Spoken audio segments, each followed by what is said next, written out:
Olá, guaibeiros, saudação especial a todos e a todas. Está começando mais uma edição do Posse de Bola e mais uma vez com um grande convidado especial para a gente contar um pouco das histórias, né, da carreira do nosso convidado. E eu tenho certeza que os guaibeiros vão gostar, Salzano, porque esse aí tem muita história para contar, né? Tudo bem, Salzano?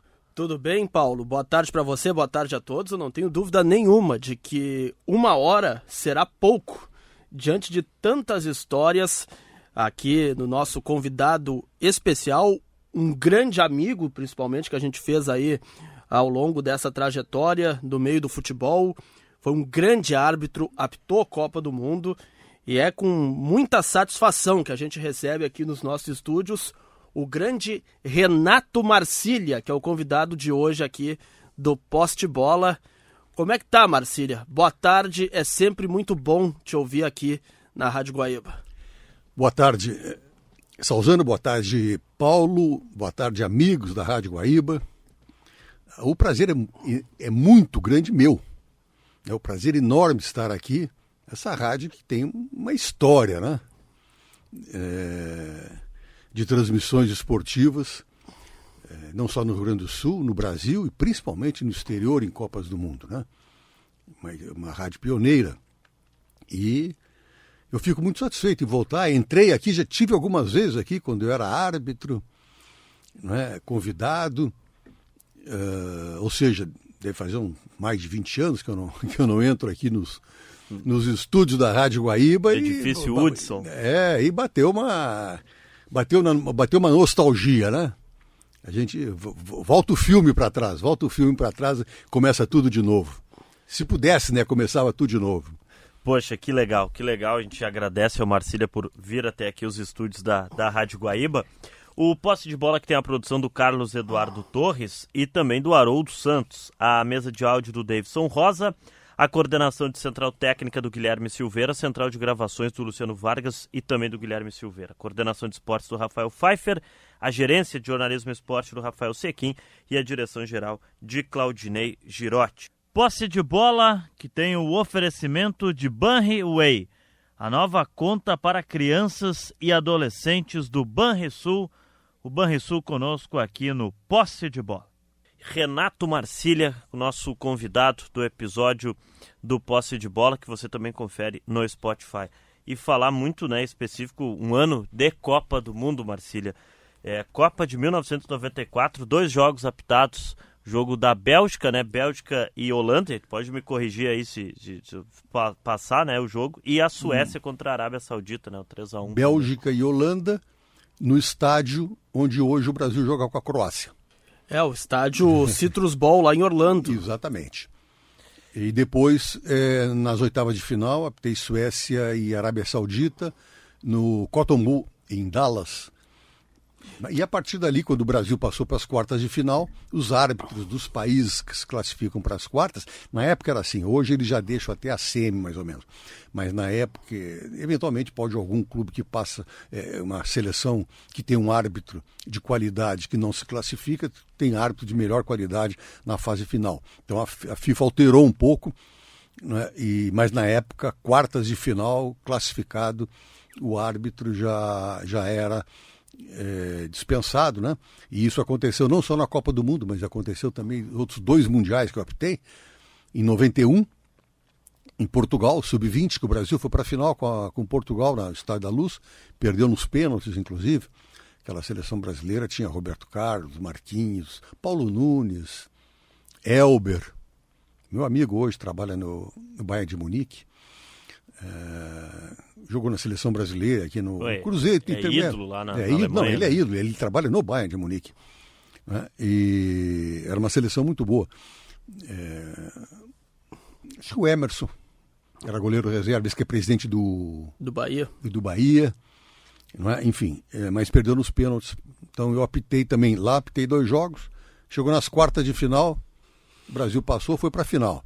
Aí depois, no ano seguinte, 2 anos depois, eu fui para o Mundial da Austrália, sub-20.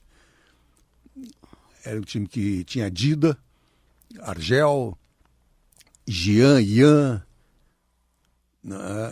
Aquele, de novo passou o time. Não só passou, como foi campeão. Aí também, ganhou de Gana na final. Aí eu, de novo, fiquei fora. Quer dizer, eu optei 3 campeonatos mundiais.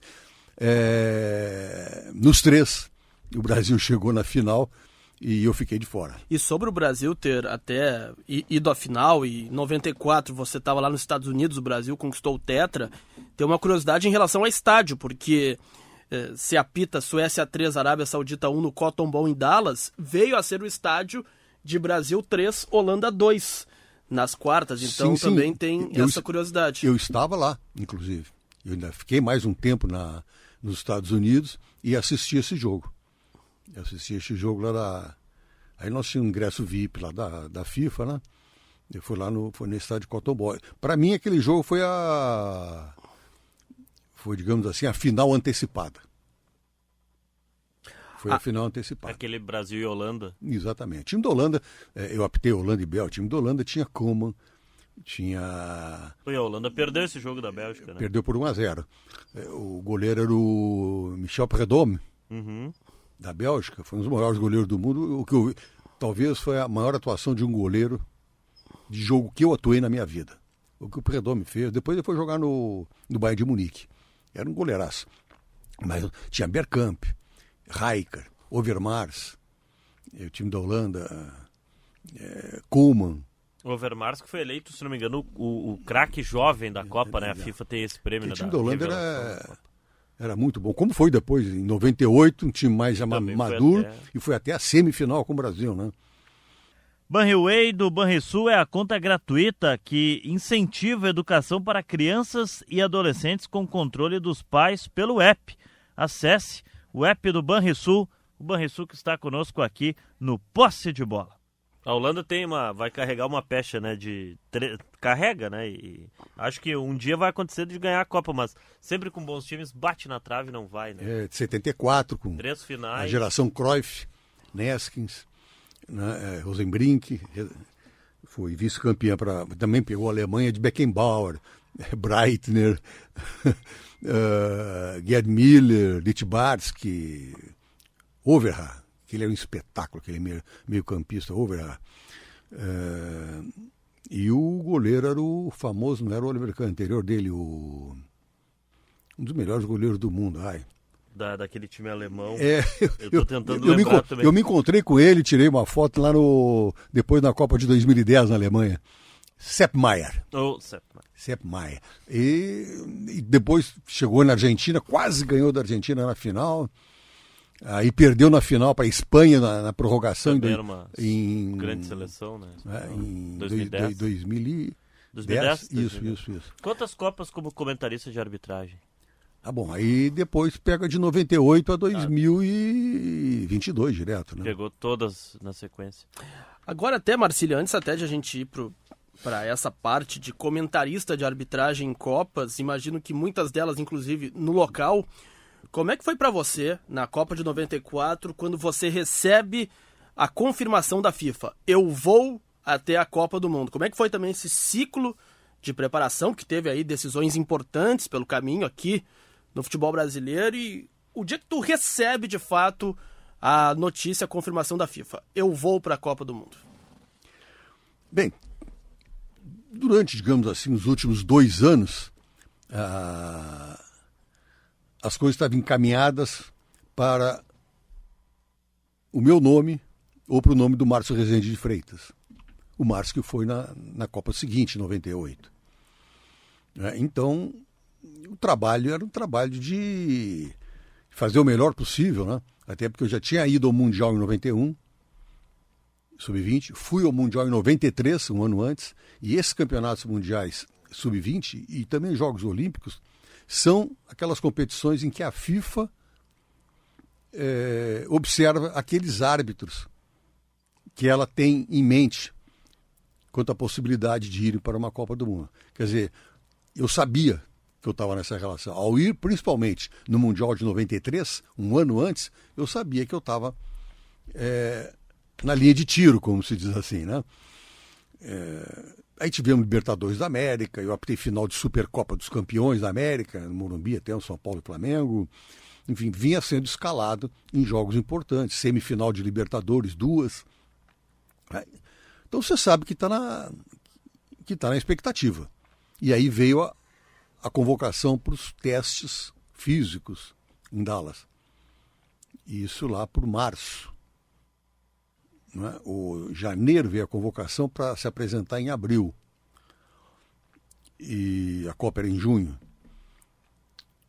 E veio a convocação, eu fui lá, eu frequento a Sojipa, ali perto da minha casa, eu falei com o Arataka, né, que era head coach de atletismo da Confederação Brasileira, e ele montou um programa de treinamento. Eu expliquei para ele quais eram os testes que eu tinha que fazer, quais eram os índices exigidos. Aí nós temos todo um plano, ele principalmente, um planejamento de treinamentos. A Sojipa me colocou toda a estrutura do clube à minha disposição. Salas de musculação, piscinas, né? Enfim, pista de atletismo, ele era ataca, alguns atletas, né? Que corriam, faziam atletismo, me puxavam em alguns momentos, né? Me lembro do Leonardo Ribas, né? Que foi casado com a Luciana Dambacher. Então foi feito todo um trabalho para que eu chegasse, na época do teste físico, no auge. Fosse aumentando a carga até chegar preparado no auge, porque aos 42 anos era a última chance que eu tinha.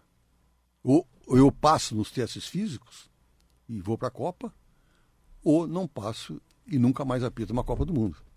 Não tinha alternativa. Quanto tempo de testes de pré-teste, de treinamento para os testes físicos tu teve? Foi já desde janeiro. Desde janeiro, foi ali 4 meses? Quase 4 meses eu praticamente não tive praia, não tive férias, ia só um domingo e tal.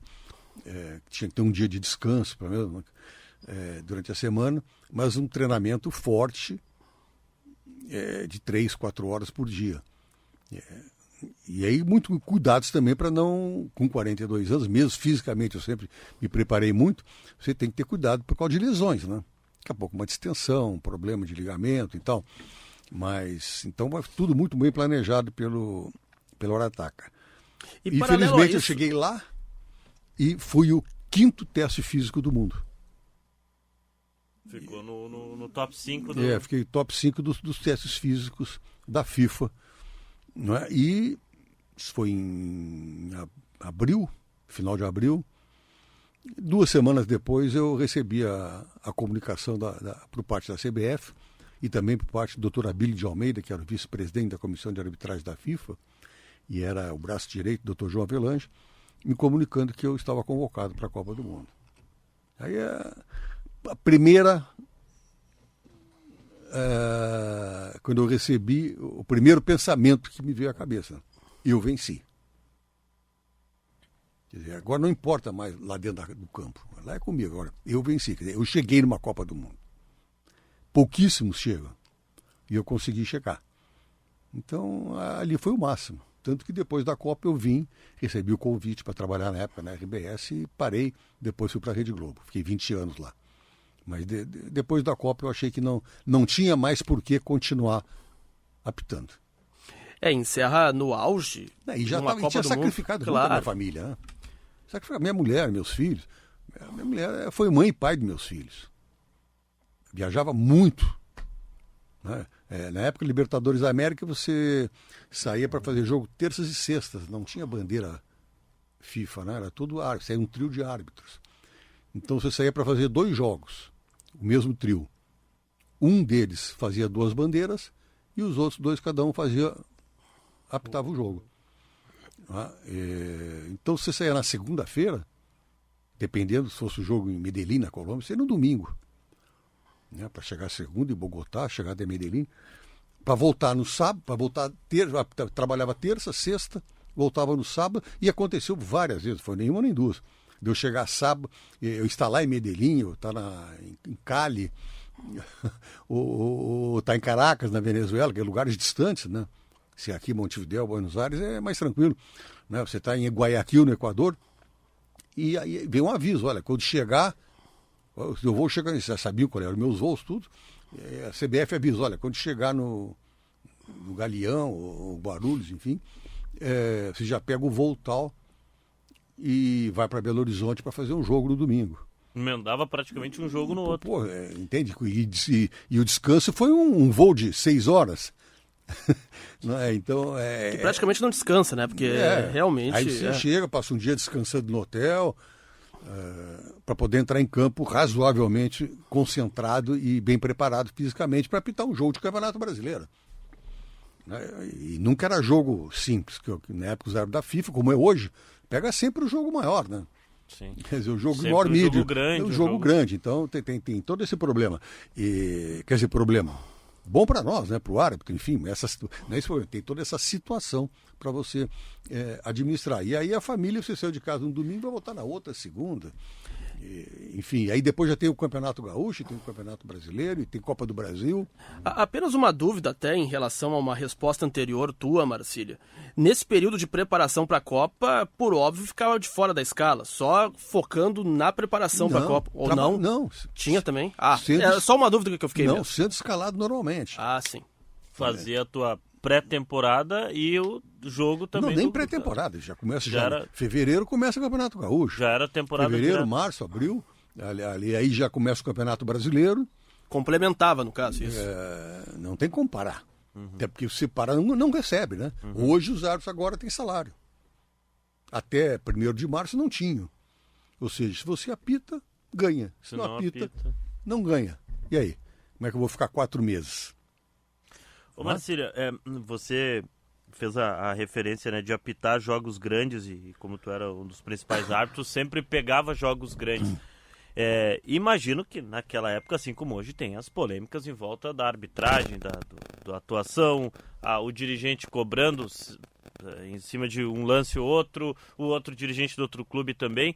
Como é que tu lidava com a pressão de ter um jogo grande? Saber que daqui a pouco... Daqui a 2 dias tu vai apitar um Corinthians e Flamengo, Palmeiras e São Paulo. Como é que tu tentava te blindar quanto a isso, né? Porque a gente está falando com o Marcília, acho que é importante, você também é jornalista, né? Sou. Formado. Sou economista e jornalista. Então, você sabe bem o nosso lado também como imprensa e a gente acaba acompanhando o dia a dia, também acaba fomentando a polêmica aqui em volta do jogo.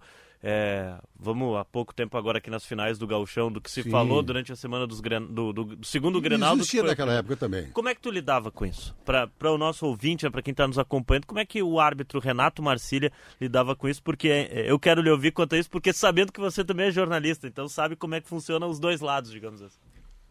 Na época que eu apitava tinha uma, digamos assim, não é uma facilidade, mas uma vantagem em relação aos árbitros de hoje. A desvantagem é que não tinha VAR. O VAR, se é bem aplicado, ele ajuda. Se ele é bem utilizado. O problema é que ele é muitas vezes mal utilizado. Isso é assunto para outra. Anotei aqui para a gente pegar depois. Ou para outra entrevista. Não é? Mas a vantagem que nós tínhamos na época, não existia redes sociais. Isso é crucial. Não existia Facebook. Não existia WhatsApp. Não existia Instagram. Ou seja, as redes sociais, elas superdimensionaram absurdamente tudo que se faz no mundo. Não é? E no caso do futebol, tem o superdimensionamento para o bom e tem para o ruim nas redes. No futebol, 90% é para o ruim. Essa que é a realidade. Ninguém entra numa rede social para elogiar ninguém. É só para as pessoas despejarem suas frustrações, sua inveja, seus recalques. E eu vou dizer algo que o ouvinte pode não gostar, mas eu varri o mundo. Não é? Sei lá, uma centena de países. Eu não conheci um país que tenha, infelizmente, é duro dizer, um povo mais invejoso que o brasileiro.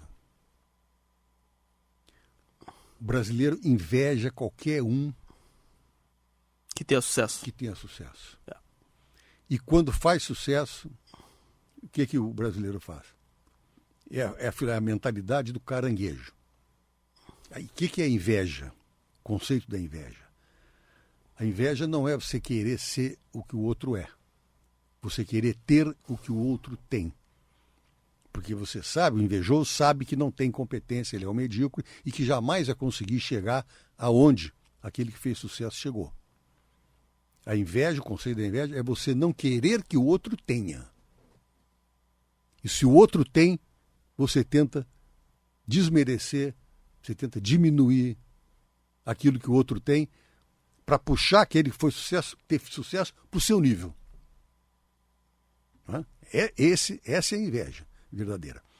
Então, nas redes sociais, feito esse parênteses, quem entra para detonar com alguém. Para detonar. Entende? Porque não tem filtro também. Qualquer um diz o que bem entende. Então, de uma certa forma, era uma vantagem porque não existiam redes sociais. Né? Então, o árbitro não via Facebook, não via Instagram, não tinha WhatsApp, não recebia nada. Já recebeu mensagem de dirigente? Não. Nunca? Nunca. Não tinha, não tinha WhatsApp também. A mensagem ou ligação, no caso? Não, e tem mais, nem celular tinha na minha época. Ou seja, era telefone fixo. E aí a ordem lá em casa, eu não estou em casa. Acabou. Como eu passava muito tempo fora... De fato, às vezes não estava em casa. Não estava mesmo. E quando estava, dizia que não estava, deixa recado, que eu retorno e não retornava, evidente. Mas ligava. Até para a imprensa eu fazia isso. Vou falar claro. Evidente. Chegava a véspera de Grenal, queriam. O dirigente criticou, o outro criticou, não gostaram da arbitragem, na rádio ligava. Pô, Marcelo, o que tu estão falando? Eu nem atendia, porque eu já sabia o que vinha. Quer dizer, o árbitro ele tem que saber se blindar. Na época, como eu não era jornalista também, e se fosse, não deixaria de agir da mesma forma, que a minha função era de árbitro. Então eu tinha que blindar a minha e a minha família. Normalmente, às vezes, em vésperas de Grenal, nem em véspera, antes-véspera, já sabia, recebia escala 4, 5 dias antes. Olha, quem vai apitar o Grenal é tu. Mas tu já imaginava. Aí o que eu fazia? Eu pegava a mulher e os filhos e saía. Eu ia te perguntar justamente sobre isso. Não, eu saía. Você ia pra praia, acabou. Ia pra serra e desaparecia. Vinha só no dia do jogo. Só voltava domingo de manhã, na hora do jogo. Para fugir dessa pressão e dessa tentativa de condicionamento, que existia, vai continuar existindo, e hoje é maior em função das redes sociais. Posse de bola recebendo Renato Marcília, ex-árbitro, árbitro de Copa do Mundo, comentarista de arbitragem, conosco aqui no Posse de Bola. Posse de bola aqui na Rádio Guaíba com o oferecimento de Banriway, a nova conta para crianças e adolescentes do Banrisul. O Banco Banrisul que está conosco aqui no Posse de Bola. Marcília, às vezes não acompanho sempre, mas há alguns momentos vejo alguns cortes de árbitros ou ex-árbitros falando sobre a carreira, sobre aqueles jogos de batismo, assim, para consolidar a carreira, que o árbitro faz bem um jogo grande e firma a carreira. Não sei se tu concordas. E mais, o Grenal é um desses, ou é esse jogo aqui no Brasil? Já ouvi alguns árbitros falando que o Grenal para eles foi o que definiu de ser um grande árbitro, daqui a pouco de não conseguir pegar grandes jogos. O Grenal é isso? No meu caso específico, para você, teve muita influência. Né? Mas ele é um jogo diferente, qualquer árbitro fala que é um... Isso eu vi de árbitros fora do Rio Grande do Sul. Claro, né? que dizem. Tens ideia de quantos clássicos tu apitou? Uma dúzia, talvez. Não, pode ser por aí. Vários decisivos, quase todos decisivos, o primeiro turno, o segundo turno, decisão de campeonato.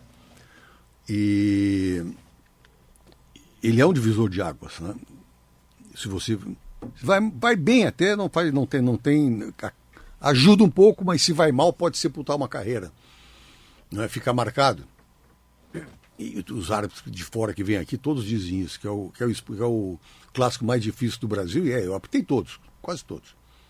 Daqui, Santa Catarina, Paraná, São Paulo, Belo Horizonte, Rio, Belém do Pará, Recife, Salvador, Bahia, Sergipe, era convidado para apitar.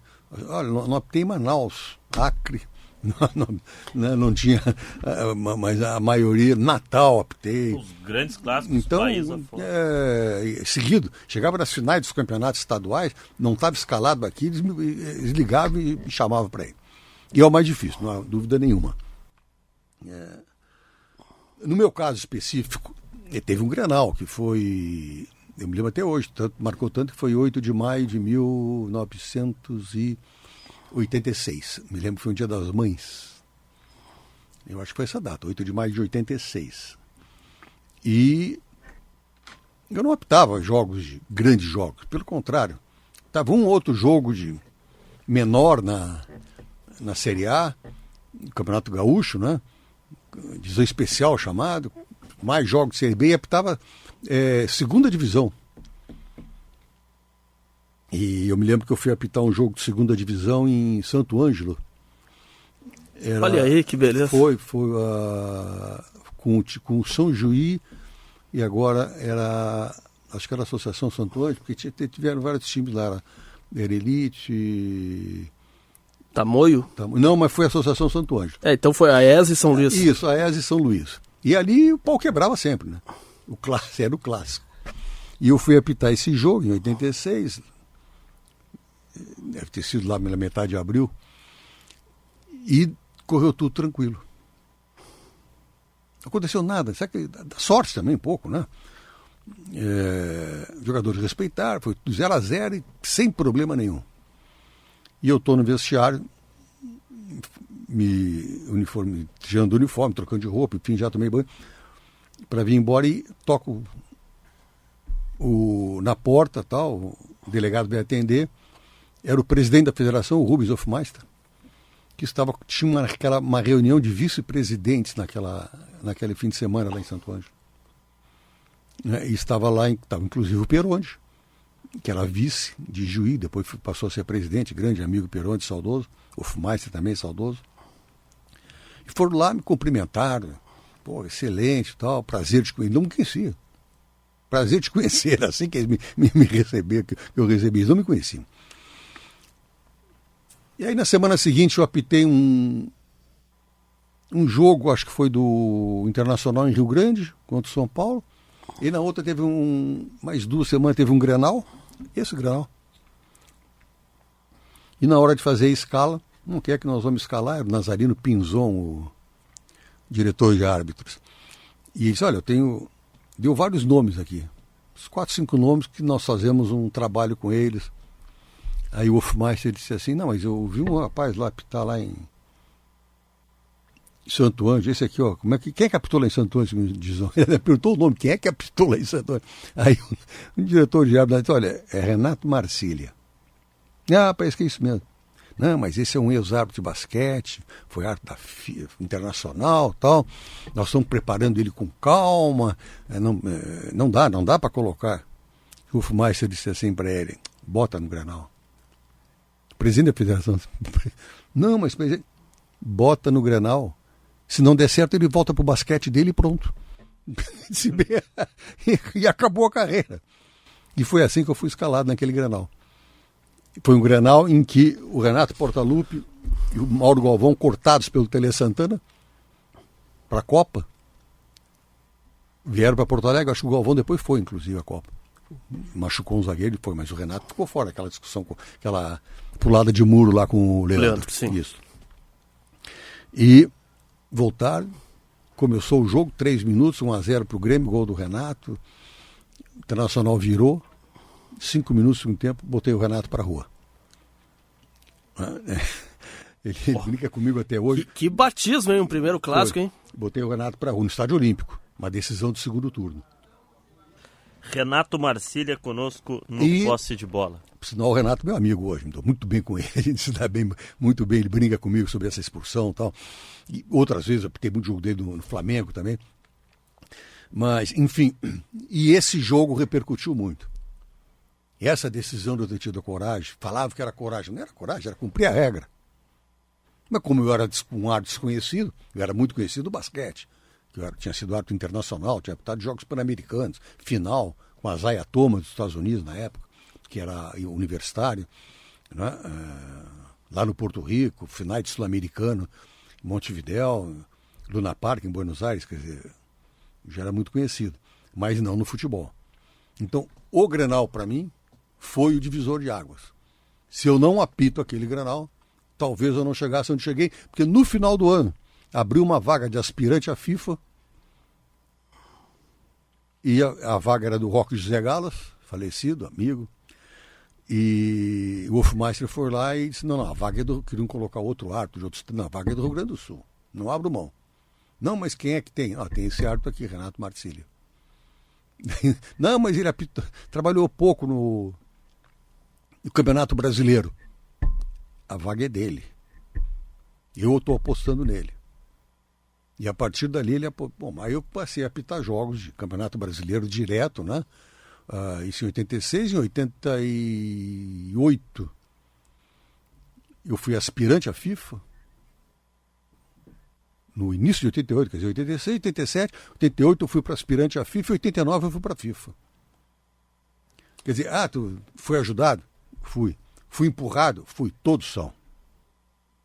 Né? Porque o fulano gostou mais de ti que de outro? Bom, eu casei com a minha mulher porque eu gostei mais dela que de outras. Claro. Sim. Isso é tudo na vida, né? Eu trabalhei numa empresa, não trabalhei em outra, porque eu gostei mais dessa empresa que da outra. Né? E o diretor de árbitros gosta mais de um árbitro que do outro. Faz parte do jogo, é assim, né? Não existe... digamos, tem que ter isenção. Mas você sempre vai ter uma preferência em qualquer coisa na vida. Né? Só que aí eu digo sempre, não existe sorte. Na arbitragem, eu fui agora a última turma de árbitros da federação, que se formou semana passada. Foste homenageado. O nome da turma é Turma Renato Marcília. E a bola do Campeonato Gaúcho já está lá. Renato Marcília na bola. Todas as bolas do Campeonato Gaúcho. Fiquei emocionadíssimo, né, com essa homenagem que essa turma maravilhosa fez. 75 alunos que se formaram no auditório da federação. Uma solenidade maravilhosa. Pais, mães, esposas, maridos. Né, tem algumas moças lá, mulheres também se formando. O brilho nos olhos deles, né? Fizeram uma homenagem muito bonita, que eu agradeço aqui de público, né? E desejo toda a felicidade do mundo para essa turma, mas eu disse para eles uma coisa: não esperem sorte. Na arbitragem não existe sorte. Na arbitragem existe a oportunidade que foi aproveitada por quem estava preparado para receber a oportunidade. Quer dizer, não adianta você receber uma oportunidade e não estar preparado. Não está preparado fisicamente, tecnicamente, psicologicamente. Não é? Então não existe sorte. Por isso que eu digo, com orgulho, eu não tive sorte. Eu recebi oportunidades. Eu agradeço quem me deu a oportunidade. Agora, eu estava preparado para receber essa oportunidade. Porque quem me deu oportunidade não entrou em campo para apitar o jogo. Não foi lá enfrentar 50 mil pessoas. Um clássico Grenal, um clássico no Morumbi, final de Supercopa dos Campeões com 110 mil pessoas. A última vez botaram 110 mil pessoas no Morumbi. O Morumbi tremia. O Flamengo e São Paulo foi decidido nos pênaltis. Vocês se lembram dessa final? Foi espetacular. Lembro. Supercopa 93, da Libertadores. Supercopa de 93. Né? Quer dizer... ou seja, quem me escalou, me deu a oportunidade de escalar a final da Supercopa dos Campeões, me deu. Mas quem apitou fui eu, não foi quem me escalou. O teu nome que estava lá. Quem me escalou foi lá para a tribuna, viu o que eu ia fazer dentro do campo. Até viu, Marcília, sobre o teu primeiro clássico Grenal, muito marcante no Estádio Olímpico, você citou há pouco aí que expulsou o Renato, aplicou a regra. Até você pode falar mais de um jogador em cada equipe, mas toda vez que Renato Marcília ia apitar um clássico Grenal, qual jogador que tentava te tirar do prumo, tanto pelo lado do Inter quanto pelo lado do Grêmio? Pode ser um ou pode ser mais de um, aí fica a teu critério. Olha, essa questão de tirar do prumo, tentar desestabilizar o árbitro, vai muito do contexto do jogo. Cada jogo é um jogo diferente. Às vezes você vai para um estádio, vai para o jogo e diz, esse jogo aqui hoje vai ser uma tragédia. Esse jogo é decisivo, pode ser Grenal, pode não ser, pode ser um Brapel na época, eram jogos duríssimos, né? Caju. Nossa, esse jogo é decisivo, quem perder cai, quem perder... Chega lá, não acontece nada. Aí você vai num outro jogo que não representa nada e aí você vai um pouco mais frouxo, né? não vai ligado, como a gente diz, antenado no jogo. Não era para acontecer nada e acontece tudo errado. Então, não é uma questão esse jogador, aquele jogador, é o contexto do jogo e como o árbitro se comporta em relação aos jogadores. Eu tive poucos problemas assim com jogadores. Inclusive aqueles mais problemáticos, digamos assim, são aqueles que eu tenho uma relação excelente hoje em dia. Porque eles dizem, Marcelo, sempre nos tratou com respeito. Eu nunca ofendi um jogador dentro do campo. Nunca berrei, gritei. Nunca precisei fazer isso. Não achava que fosse necessário. Eu tinha que me impor. Eu não podia abrir mão da minha autoridade, sem ser autoritário. Sem ser prepotente, arrogante. Mas eu tratava o jogador com educação. E quando alguém passava do limite, eu falei, não estou lhe tratando assim. Vamos conversar no mesmo nível? O jogador entendia. Então eu apitei jogo do Renato, eu apitei jogo do Éder, eu apitei jogo de Edmundo, Neto. Todos os jogadores que tiveram problemas com vários árbitros, comigo não. Aí o Romário, esse não dava problema nenhum, esse jogava. Esse não incomodava, esse pelo contrário. Ficava lá ciscando perto da grande área e reclamando quando a bola não ia para ele, porque quando ia ele decidia. Teve até uma vez um jogo do Romário, era me lembro até que era um Palmeiras, São Januário. E tinha um centro médio, eu não vou nem dizer o nome, ele não estava acertando uma bola, né? Não acertava um passe, né? Botava os passes sempre no pé do adversário. E aí o Romário disse assim para ele, ô fulano, olha bem para tua camisa e para minha aqui, ó. Tá? É branca com uma faixa preta, tá? Tu só passa a bola para quem tem essa cor de camisa, tá? Eu olhei para ele e fiquei rindo, e dizendo isso pro companheiro dele. Olha para a cor da tua camisa e para mim, só passa para quem tem a mesma camisa que tua. Agora eu imagino também, você sendo árbitro, e claro, também tem que ter aquela visão periférica que é importante também, até porque o campo ele é muito grande. Agora, desses talentos todos de apitar vários jogos importantes, de jogadores diferenciados, o Romário foi aquele que mais te impressionou, assim, quando a bola chegava, de fato, ele fazia muito gol, era um craque, enfim, mas teve algum outro jogador, assim, que, puxa, que baita jogador esse aqui que eu tô tendo a oportunidade de ver de perto, de ver jogar? Bom, o Romário, na época, eu peguei ele no início da carreira do Vasco, e depois já no final, quando ele veio para o Flamengo de volta do Barcelona. Então, digamos assim, o auge assim, dele eu não cheguei a apitar.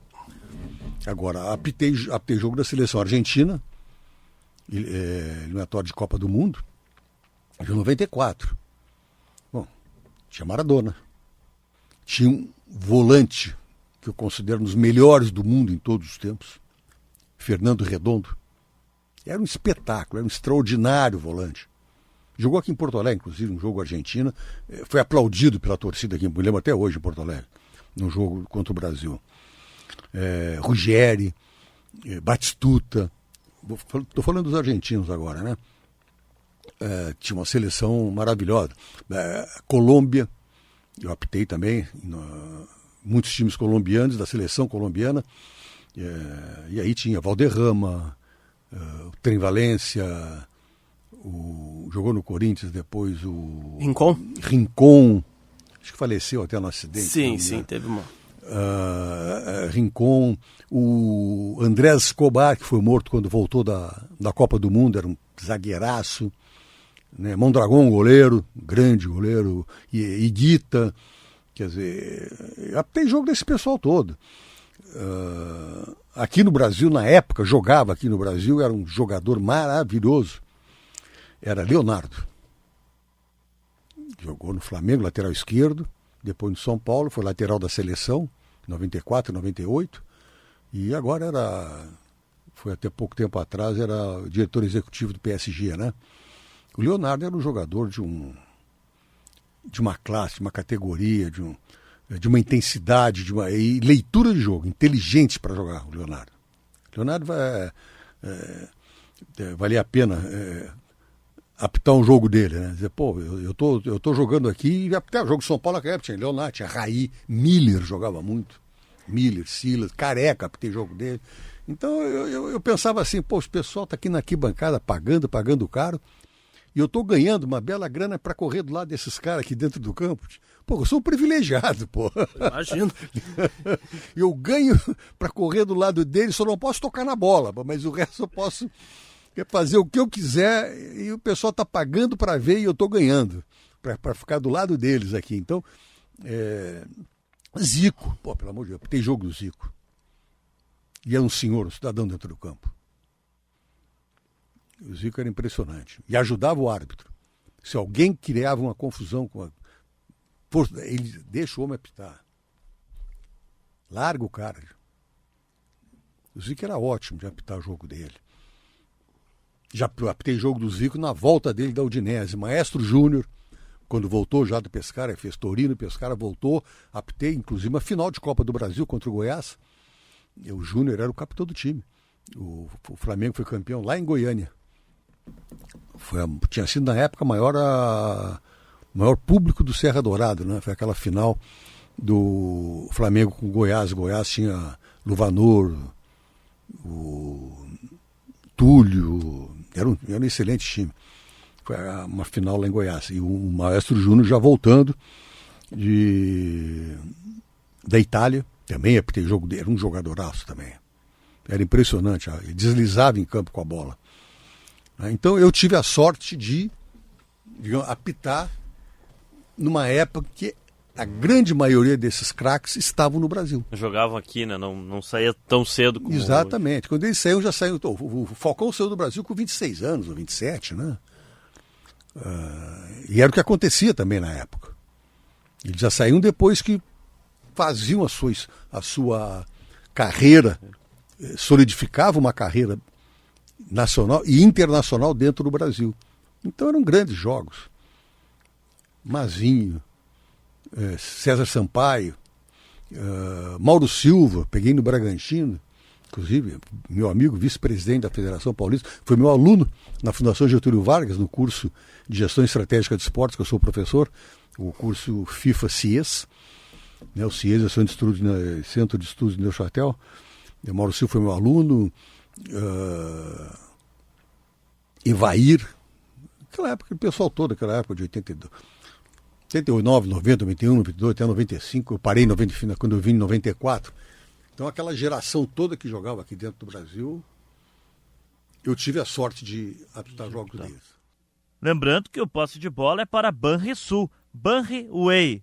A Banriway do Banrisul é a conta gratuita que incentiva a educação para crianças e adolescentes com o controle dos pais pelo app. Acesse o app do Banrisul. E o nosso convidado, Renato Marcília, batendo papo conosco aqui no Posse de Bola. Ô Marcília, você falou, né, sobre a arbitragem do basquete depois pro futebol. Como é que foi essa transição? Por que essa decisão também? Foi interessante. São esportes completamente diferentes, né? Exatamente. O basquete é um esporte mais difícil, desculpe. Posse de bola aqui na Rádio Guaíba com Renato Marcília. O basquete é um esporte mais difícil de ser apitado que o futebol.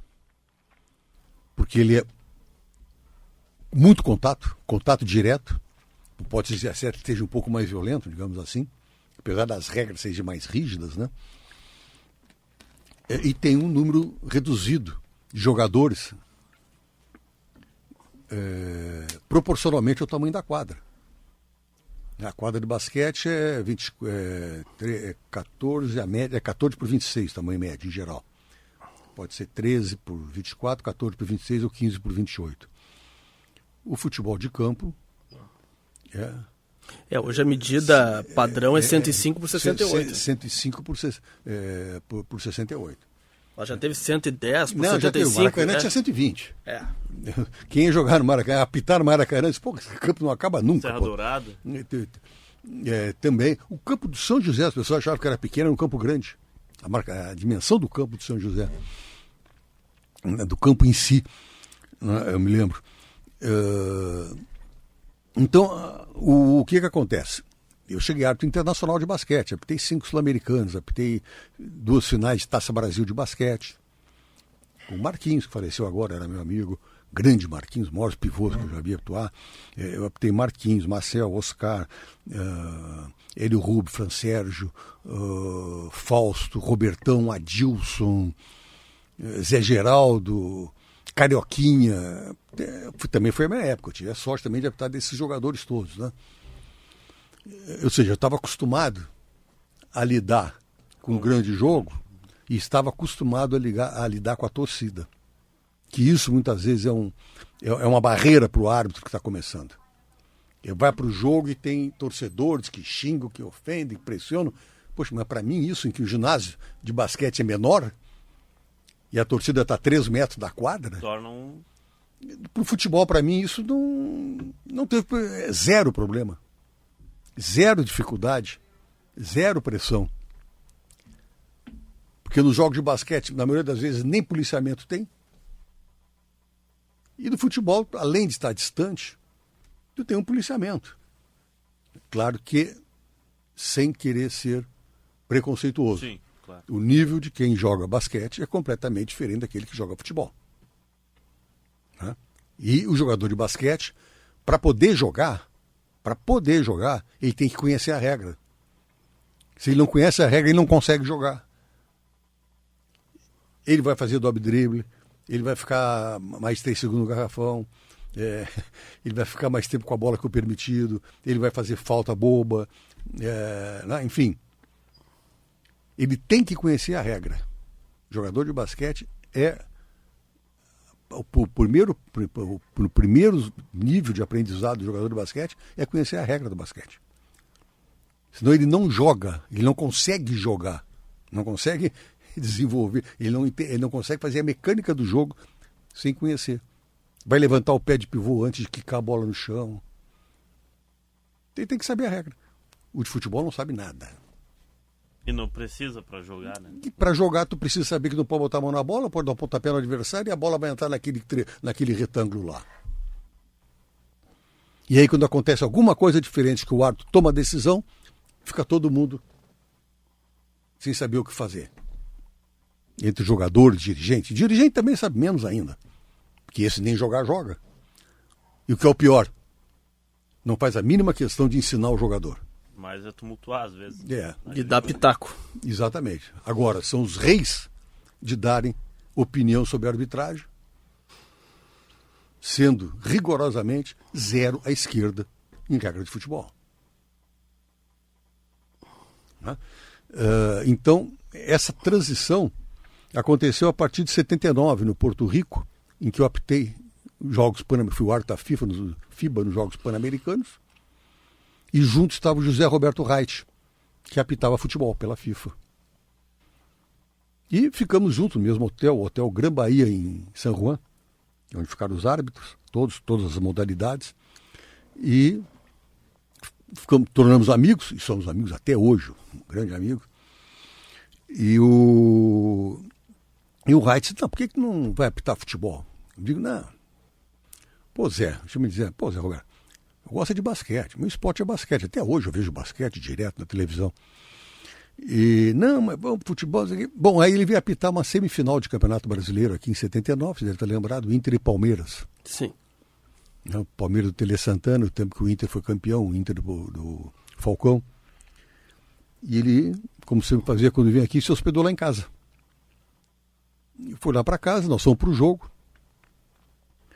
E jantando depois do jogo, lá em casa depois, ele brincou comigo. E quanto é que tu ganhasse para apitar aquela decisão de jogos pan-americanos? Eu digo, eu não me lembro, sei lá, o basquete era amador. Hoje, também, sei lá, ganha um pouco mais, mas não ganha muito. Eu digo, sei lá, acho que valeu $100, era diária que a gente recebia, uma coisa assim. Né? E ele disse assim para ti, para apitar essa semifinal de Campeonato Brasileiro, eu ganhei 50 vezes mais do que tu. E te chamo de ladrão igual. Aí ele me apresentou pro Valdir Echar, que era o diretor de árbitros da Federação Gaúcha, que estava lá no vestiário. Para apitar futebol, ele foi fazer um curso. Fui fazer um curso naquele ano. E aí tu trocou. E aí troquei. E para apitar futebol, o Reit foi tua grande inspiração ou teve Armando Marques ou então Romualdo Arpe Filho, entre outros grandes árbitros aqui daquela década de 70, 80? O Zé Roberto, ele me orientou muito.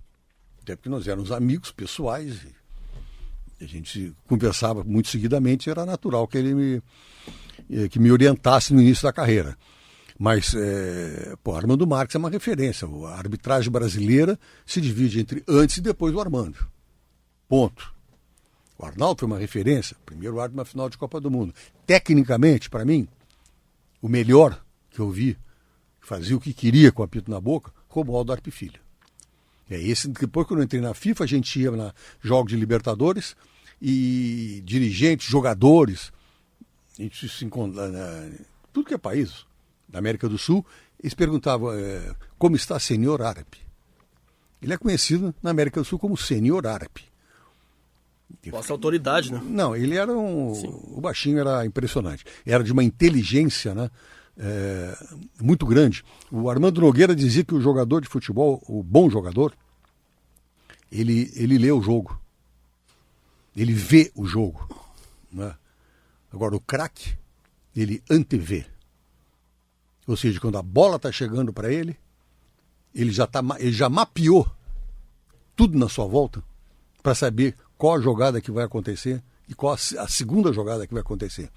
Aí vocês veem como Zidane, normalmente os jogadores de meio de campo, Zidane, o Zico, Toni Kroos, que a bola vinha para ele já sabia 2 jogadas antes o que ele tinha que fazer com a bola, para botar o Vini Júnior na porta do gol. Você diz, por que o Vini não joga, ele não joga na seleção, que ele não joga para no Real Madrid? No Real Madrid quem passava a bola para ele era Modric, Toni Kroos e agora é o Paquetá. Então tem uma diferença grande. Tem uma diferença, né?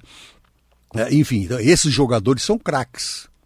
Cruyff, Beckenbauer, eles anteveem um jogo. Né? Falcão.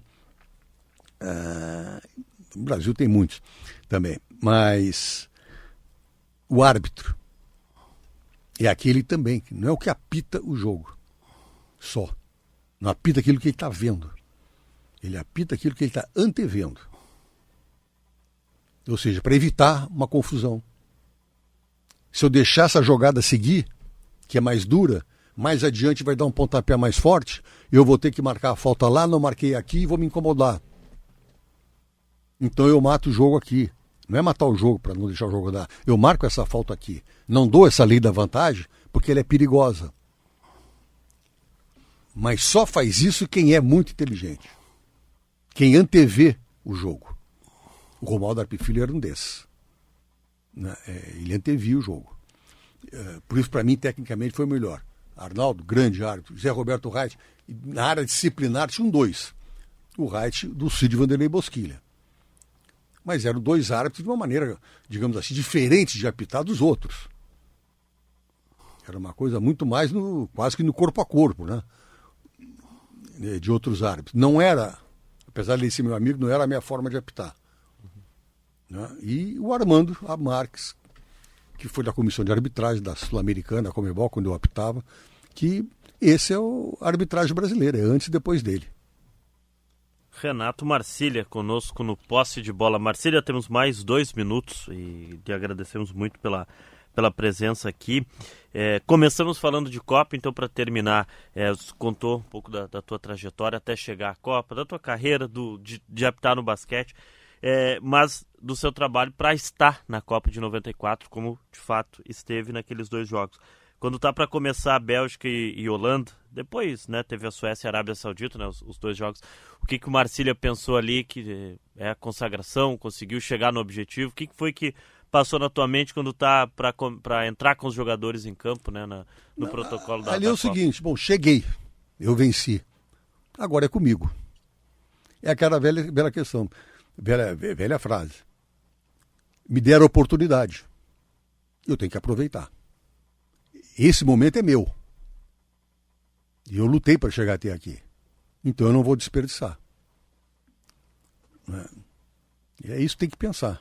E depois que entra em campo, esquece o resto. Vai até o túnel. Depois... Entrou em campo aí, passa a ser um jogo de futebol. Que, diga-se de passagem, disciplinarmente e tecnicamente, muito mais fácil que apitar um jogo de Campeonato Gaúcho. Ah, não tem nem dúvida. Jogo de Copa do Mundo. Jogo de Copa do Mundo. Bom, antes do jogo, um dia antes, você se reúne. A FIFA reúne a equipe de arbitragem, na época não tinha VAR, a equipe de arbitragem, dirigentes das duas delegações e os dois capitães. Pô. E aí a gente conversa durante o jogo quais são as orientações, como é que vão trabalhar, né, como é que eles têm que se comportar. Também nem precisa falar muito, é tudo jogador de altíssimo nível.